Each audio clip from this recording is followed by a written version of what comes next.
Bleeding ಗಮ್ಸ್ ಅನ್ನೋದನ್ನು ignore ಮಾಡಬೇಡಿ. ಜಿಂಜೈವಲ್ inflammation ಕಥೆ ಪ್ರತಿದಿನ ಬೇರೆ ದಿನಗಳ ಹಾಗೆಯೇ ಶುರುವಾಗುತ್ತದೆ. ಹಲ್ಲು ಬ್ರಷ್ ಮಾಡುತ್ತಿರುವಾಗ ಸ್ವಲ್ಪ ರಕ್ತ ಬರುತ್ತದೆಯೇ? ಅದು ತುಂಬಾ ಚಿಕ್ಕ ವಿಷಯ ಎಂದು ಅನಿಸುತ್ತದೆ. ಆದ್ದರಿಂದ ಅವನು ಅದನ್ನು ನಿರ್ಲಕ್ಷಿಸುತ್ತಾನೆ. ನಂತರ ಆಪಲ್ ತಿನ್ನುವಾಗ ಕೂಡ ವಸಡಿನಲ್ಲಿ ರಕ್ತ ಕಾಣಿಸುತ್ತದೆ. ಆದರೂ ಆ ಎಚ್ಚರಿಕೆಯ ಸೂಚನೆಗಳನ್ನು ಅವನು ನಿರ್ಲಕ್ಷ್ಯ ಮಾಡುತ್ತಾನೆ. ವಸಡಿನಿಂದ ರಕ್ತ ಬರುವುದು ಸಾಮಾನ್ಯ ವಿಷಯ ಅಲ್ಲ. ಇದು ಜಿಂಜೈವಲ್ ಇನ್ಫ್ಲಮೇಷನ್ ಅಥವಾ ಜಿಂಜಿವೈಟಿಸ್ನ ಮೊದಲ ಲಕ್ಷಣ ಆಗಿರಬಹುದು.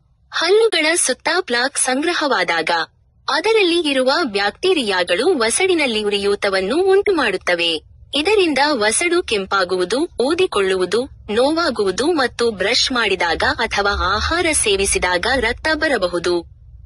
ಜಿಂಜಿವೈಟಿಸ್ಗೆ ಚಿಕಿತ್ಸೆ ಪಡೆಯದಿದ್ದರೆ ಅದು ಪೆರಿಯೋಡೊಂಟೈಟಿಸ್ ಎಂಬ ಗಂಭೀರ ರೋಗಕ್ಕೆ ಮುಂದಾಗಬಹುದು. ಕಾಲಕ್ರಮದಲ್ಲಿ ವಸಡು ಹಿಂದೆ ಸರಿಯಬಹುದು. ಹಲ್ಲಿನ ಸುತ್ತಲಿನ ಮೂಳೆ ಕರಗಬಹುದು. ಹಲ್ಲುಗಳು ಅಲ್ಲಾಡಬಹುದು ಮತ್ತು ಕೊನೆಗೆ ಹಲ್ಲು ಕಳೆದುಕೊಳ್ಳುವ ಪರಿಸ್ಥಿತಿ ಬರಬಹುದು. ಒಳ್ಳೆಯ ಸುದ್ದಿ ಏನು ಅಂದರೆ ಜಿಂಜಿವೈಟಿಸ್ ಎನ್ನುವ ಕಾಯಿಲೆಯನ್ನು ತಡೆಯಬಹುದು ಮತ್ತು ಸರಿ ಮಾಡಬಹುದು.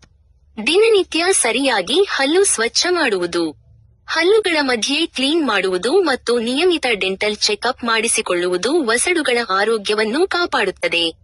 ನಮ್ಮ ಪ್ರತಿಯೊಂದು ನಗುವಿಗೆ ವಸಡುಗಳು ಮೌನವಾಗಿ ಆಧಾರ ನೀಡುತ್ತವೆ. ವಸಡಿನಿಂದ ರಕ್ತ ಬರುವುದನ್ನು ನಿರ್ಲಕ್ಷ್ಯ ಮಾಡಬೇಡಿ. ಇವತ್ತು ಬಂದ ಕೆಲವು ಹನಿ ರಕ್ತ ನಾಳೆ ದೊಡ್ಡ ಸಮಸ್ಯೆಯ ಎಚ್ಚರಿಕೆಯಾಗಿರಬಹುದು. ನಿಮ್ಮ ವಸಡುಗಳ ಮಾತು ಕೇಳಿ ಅವು ಸಹಾಯಕ್ಕೆ ಕರೆ ಮಾಡುತ್ತಿರಬಹುದು.